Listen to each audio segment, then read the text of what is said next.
Hi, everybody. Dave Baldwin here. I just wanted to share a little bit today about some of the strategies that come to mind as far as sustaining motivation on staying on track with a new goal. As I've talked about in terms of New Year's resolutions, I think really the same thing comes into play regardless of what time of year it is when you set your goal. But there's kind of always an initial spike of motivation at the beginning when it's particularly exciting and something feels engaging. And the real challenge with any kind of goal is staying with it day in and day out. And when that initial momentum starts to die off, it can begin to illuminate a couple of issues that come into play that are ongoing issues throughout the journey of staying motivated with any type of challenge, whether that's losing weight, making more money, or whatever it is that you're trying to do. And I thought I would share a little bit about some of the things that I've learned from some of my own experience with this. I know that I've definitely had plenty of times when I've started something or initially set a goal and fallen off the wagon later on.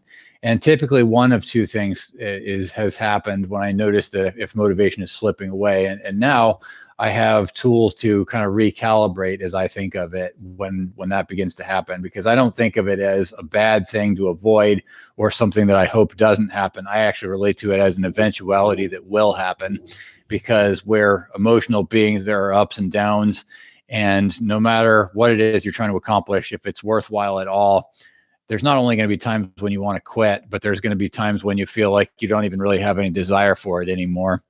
So you have to look at a couple of different things. The first question that I always look at is, am I trying to pursue something I actually don't really want that badly? And that's easier to fall into than it might seem, because a lot of times we might set goals based on just something that sounded good, or based on what somebody else did, based on what is socially acceptable, or just something that maybe was easy to get excited about temporarily. But then when you start to really become aware of the price you have to pay to accomplish it, then you start thinking, well, do I really want this badly enough to stick with this?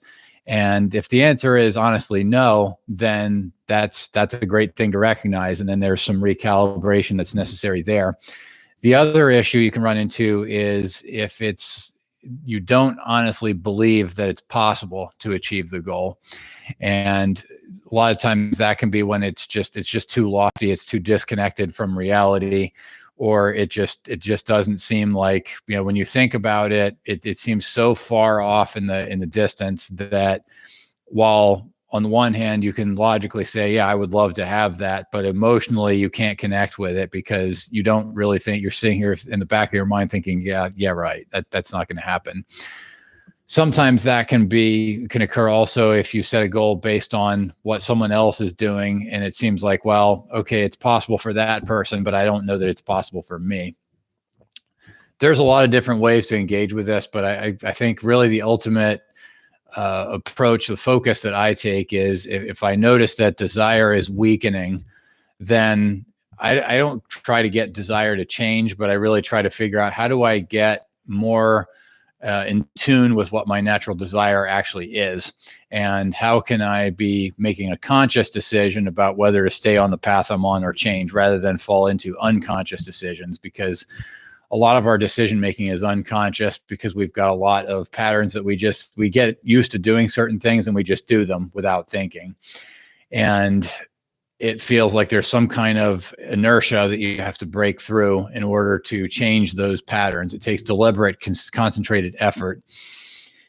A lot of times for that reason, we might experience a temporary slackening of desire for something and then talk ourselves out of it, when in reality, what's actually happening is the old pattern is so strong that it's hard to break through that. It's hard to disrupt that. It's hard to interrupt it.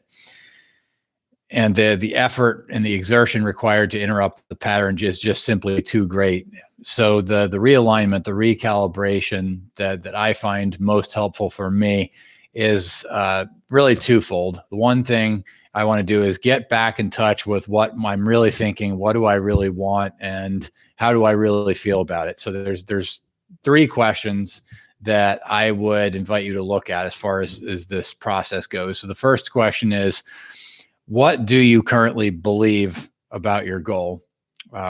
What is, for better or for worse, do you believe it's possible? Do you think this is a pipe dream? Do you think it's possible, but it's too much work? What level or language you would describe? The second piece is, what would you like to believe about the goal? Do you want to believe that it's achievable, but you really don't believe that? I really look at the contrast between the answers to those two questions. What do you currently believe? What would you like to believe? And there's no right or wrong answers. I think there are accurate and inaccurate answers, but they're not right and wrong in the sense that there's not a fixed answer that you're supposed to say, at least the way I think of it. The real goal is to just be as honest as possible. Think about where is the disconnect in beliefs? And then the third question I would invite you to think about is, what do you know to be objectively true in relation to your goal? So, let's just say, for instance, it's weight loss. That's one I have some experience in myself. I've shared before that I've lost about 100 pounds altogether, a little bit more than 100 pounds that I've kept off for all these years.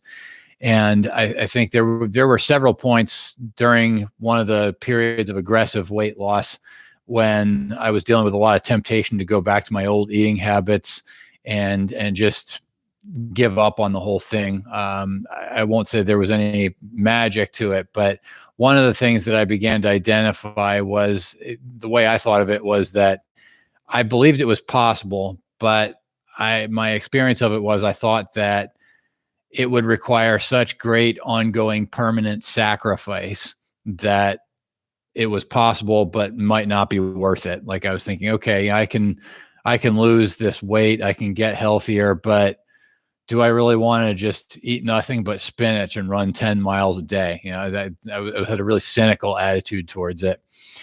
And so I think what I began to discover less deliberately, and this is in retrospect, because it was almost 15 years ago that I'm talking about, what I essentially did without recognizing that I was doing it was I began to really reshape my understanding of what was happening, because part of what really helped me to be successful was that I was taking measurements. I was weighing myself each day. I was taking measurements of the number of inches on my body. I haven't done that in a while, but when I was in the aggressive weight loss phase, it was really important. I had a spreadsheet going. I was writing down all those numbers. And the constant focus on objective reality was a big part of what helped me to stay motivated, because it didn't feel like I was making any progress at all. But the numbers clearly showed that I was making progress, whether I could see it, whether I could feel it. And after a certain point, people began to point out that they saw that I was making progress. Like, wow, you're losing weight. And remember, in the back of my head thinking, I am, because I don't feel like I've lost any weight. But then again, I hadn't felt like I had gained any weight in the first place. Like, I just, for whatever reason, I had developed a blind spot in that area. So that's really, to kind of just recap that, there's a 3-part process. 3 questions I'll recommend is, what do you currently believe about your goal? What do you want to believe? And what do you know to be objectively true? The third piece is what really deserves most of the focus. That's what really requires continuous study. And think about, just to kind of tie this all together, what numbers could you potentially measure? What factual data can you start to collect to tell you if you are or are not making progress in your goal? And and that also includes progress in terms of shifting your habits, progress in terms of shifting behaviors, not just end results, but behaviors, because behaviors you can control and you can see that difference immediately. I hope that helps. This is just one piece of an ongoing series about accountability and a new perspective on accountability and self-management. I definitely am a big believer that accountability is not a question of trying to make yourself feel ashamed of all the things you didn't do, but really about learning how to develop a realistic and manageable outlook to motivate behavior in the right direction, to get yourself to do more of the things that you know you need to do, and to create the emotional motivation necessary to be able to get there. So that's all for now. Till next time.